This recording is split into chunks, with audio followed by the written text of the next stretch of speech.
What's been the hardest thing about prison for you and in this long Yeah, journey? that's And yeah, that's your first question. What's the hardest thing about being in prison? I thought about that earlier because you had sent me an email, and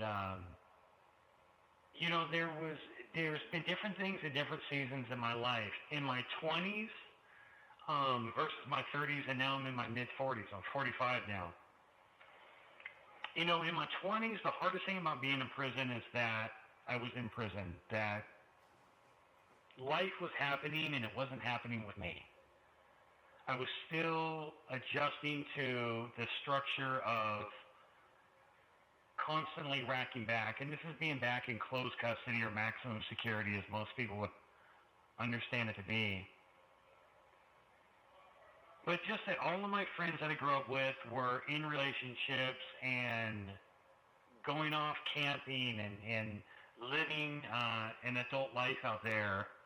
And I was suffering and learning what it is to just rack back for count, to spend a lot of time in the cell and trying to find a way to harness the energy that you have when you're in your 20s.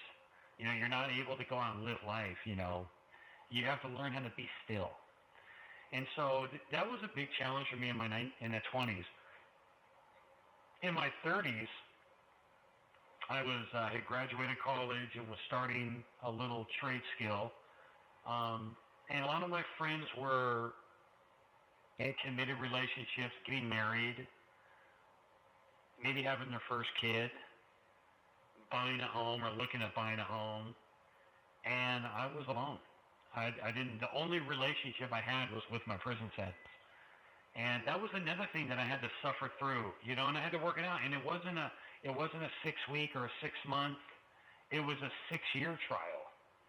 And I had to learn how to persevere and find and infuse my life with purpose and growing in the church and taking leadership roles and volunteering and trying to be as active as I could to fill my life for what my life didn't naturally have. That was a difficult thing in the decade of my 30s, is to feel like I'm not putting any roots down. Now, that was how I felt. Is that the truth? That's a different conversation. Because the truth is I was putting roots down, and I have been putting roots down just differently. I don't have a 401k or an IRA or anything like that, but I have something internally that is a retirement account, and it has to deal with fortitude and character and resilience. And in my 40s, where I am right now, feeling fully corrected, right? This is the Department of Corrections. But it's just not done with me yet. I'm still in the final stages. Eager to start life and to re-engage with life, but I'm just not there yet. But I have the 25 years of patience built in where I know how to be still. And it's difficult. The last couple of years are as difficult as the first couple of years. The first couple of years, you're adjusting to everything, and the last couple of years, you're preparing to say goodbye to everything that you've known and say hello to a world that's largely no, that's pretty good. So you started talking about your journey and like some of those roots that you did build, even though you're in a prison environment. What are the three things that you would say you've learned? Yeah. Number one, you're not in control of your life in prison. And I don't know if you ever really are fully in control of your life. The more I come to understand about God, I think the first thing you learn in prison is the value of time, right? You're sentenced to do time. And because time is the one thing, it's a non-renewable commodity in your life. You're given as much as given. You don't know how much you're given, but you're given as much time as you're given in life, and then it's over.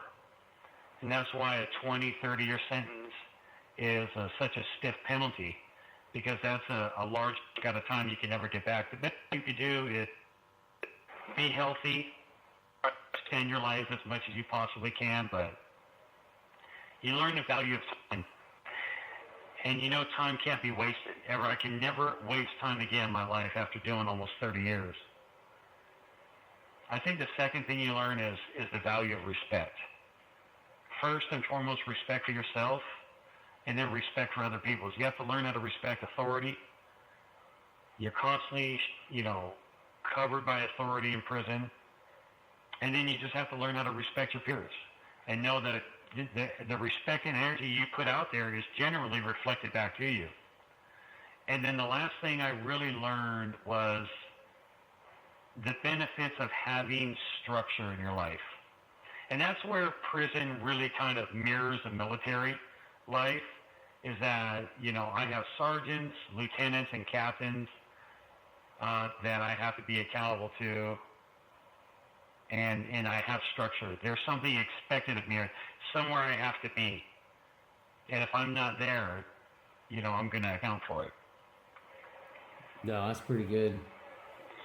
I think I've benefited from the structure in the military for sure. It was weird that I was just attracted to that, but I was. When I was younger, and I applied to go to an academy, and it's helped me out though, because I think it helps me then filter out a bunch of junk, because I want to create the structure for myself, now and going forward. And no, I think that's pretty good advice. So what advice would you give other prisoners based on all your experiences? Yeah. So, the last facility I was at, I was there for almost 20 years. And then I went through the transit prison here, which is Shelton, in order to come here. I came across all these young guys that are, just starting their prison bid for the first time in their life. And they're like, what do you do? How do you do it? And I came up with 3 rules for doing time. And the first one I called jerk alert. Sometimes, depending on who I talk to, I might call it asshole patrol. But I call it jerk alert. That you need to be aware of your environment, identify people that are jerks, egomaniacs that are problems going somewhere to happen. It's just like identifying an erratic driver on the road. And you just avoid them. You change lanes. Otherwise, you're going to crash into this person. Yeah. And it's going to make a mess of life. So, number one is asshole patrol, jerk alert. And the most important thing is to be able to look in the mirror and make sure that you're not the jerk. I mean, and sometimes, that's an honest, reflecting moment. Look in the mirror and go, hey, man, am I the problem?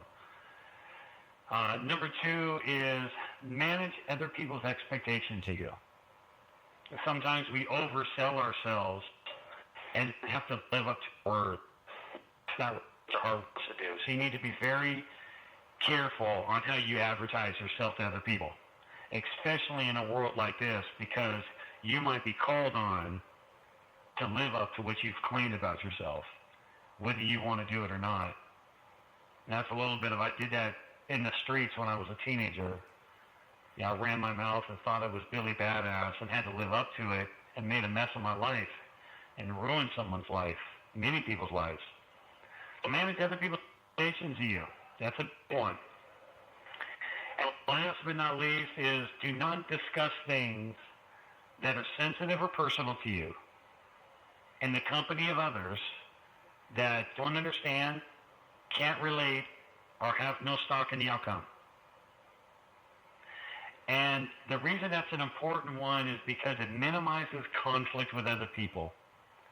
So many people throw out political opinions or about religion or about something that's just sensitive or personal to you around somebody who care less, and their response to it is going to be flippant.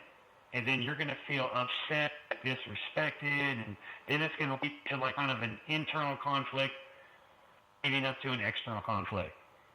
So you need to be aware of your surroundings and think about what kind of stuff you're putting out there. That's what things. That's pretty good. Things, you'll be all right in prison. That's pretty good. I think those even apply to real life, outside of prison. That being aware of yourself, having the right meaningful conversations with others, and then managing expectations. They have that old saying, under promise and over deliver. You know, that's a good way to Yeah. build a reputation. You Yeah. know, and so. I don't know if you have much different of what advice you would give to other people, but what advice would you give to people who haven't been in prison? Don't waste time. You never get life back. You don't get your 20s back, your 30s back, or your 40s back. You know, the prison and you and I being related, we're family. You know, if I didn't have a visit list, you know, with your mom and your dad, my aunt and uncle, yourself, mom coming down to see, I'd have no family. Yeah. You know, it's only been this thin sliver of them being able to come down and visit me. But other than that, you know, I lost my family. And I never did because of the quality of our family that we come from. But there's a lot of people that come here and they never see their family again until they get back out. Wow. So, you know, the advice that I would give to people is, one, value the time. Do not waste time in your life that you'll never get back. And truly love the people that you're called to love in life. So often, and I see this all the time, and it was true in my life, you know, you ride for your homies, your friends, you know, people you grew up with, but at the end of the day, the only person getting on your visit list is mom, sister, you know. And unfortunately, these are the people that we neglect in our real life that was out there, and then we come here, and all these people that we party with and all that, they're not here. They're not coming to see you. So that's the thing I would tell other people, man. Love the people you're truly supposed to love and called to love in life, and don't waste time. No, that's great. Those are pretty good words of wisdom. So you're coming up on eventual release here in the next, 18 Year months. or so. Yeah. Yeah, so what are your greatest fears about being released?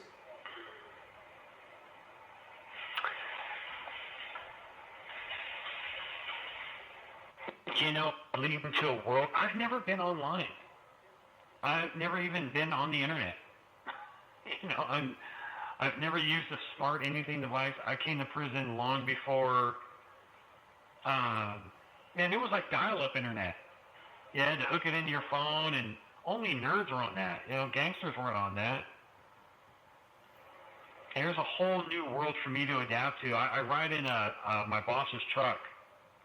I've been at this camp a year now. This is the first time I've been in real vehicles in almost 25 years. And even vehicles are high tech. They got computer screens, they sync to your phone. It's like I gotta learn everything all over again. And that could be a little intimidating. Although, I mean, I fully believe in God's gonna lead me, and I have great friends and people out there that are gonna help me. The other thing that I'm afraid of is that there's an immature 20-year-old lying dormant inside of me that wants to live again. And it's a common problem with anybody that spends, decades in prison. You know, I've really grown up and matured and developed great skill sets being in prison. There's an aspect of me, I could see a 20-year-old. Sometimes I hear his voice, like in my head and in my heart. I'm like, who's that? You know, and I have to watch for that and deal with that and manage that. And, you know, I'm going to come into a world that I'm a really good prisoner, one of the best. You know what I mean? I do it really well. But I have not lived a mature, disciplined life out in the world, ever. And it's different because I don't have the structure surrounding me out there that I do in here. I have to rely on the structure that's been built in me internally, and hope and pray that builds a fortress around me externally, like my disciplines of going to church, my disciplines of living a clean, fit, healthy life, my disciplines of physical fitness. These are the things that guard the rest of my life.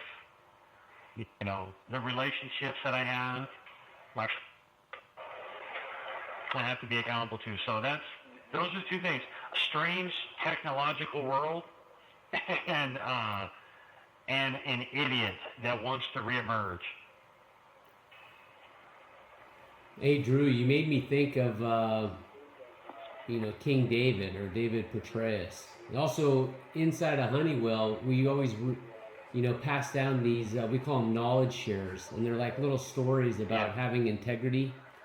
And there was recently a 4-star admiral that was just found guilty of bribery, where he was setting up contracts before he transitioned out of the military, and he just got busted on that, right? So it happens to the greatest, where they've been living in a life of structure in the military, and then when they almost have supreme power, then they get lax and they don't follow the rules, even though they have spent a full, almost a full lifetime following rules and enforcing rules.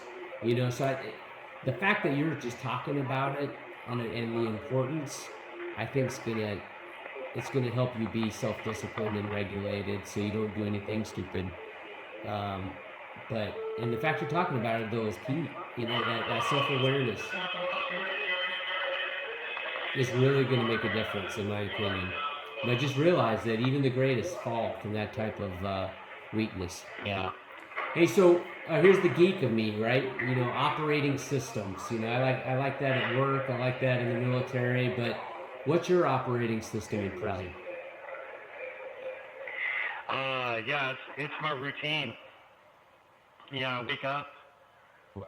Starting tomorrow, I got to get up at 4:30 in the morning, because I'll be leaving the facility at 5:30, and I won't be getting back to the facility till 5:30 at night. But I drink after I wash and wake up.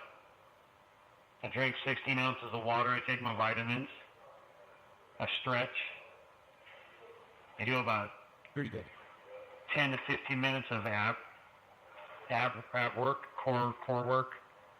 I drink my coffee and I pray.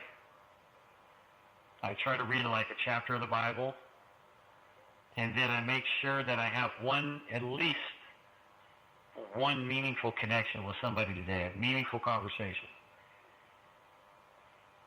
And I mean, there's more to it. That's just how I start my day. And I notice when I start my day like that, my day tends to be a lot more steady and even. But obviously I always go to church. On Sunday morning, I never miss it. Haven't missed it in 20 plus years, unless I'm sick to death. And I work out. I'm constantly exhausting myself. Those three metrics right there, and then trying to reach out. I try to make a phone call, connect with family or a friend or something like that. How do you manage your development in prison? What has been your development journey? Talk to you a lot, and you buy and send me a lot of books to read. We've developed our own personal development course together. So, but the word God, the Bible itself has been a journey of self-development. Changing my thoughts, my heart, how I speak, how I view my role in life. Just reading the Bible and allowing that to speak to me. What about your skills?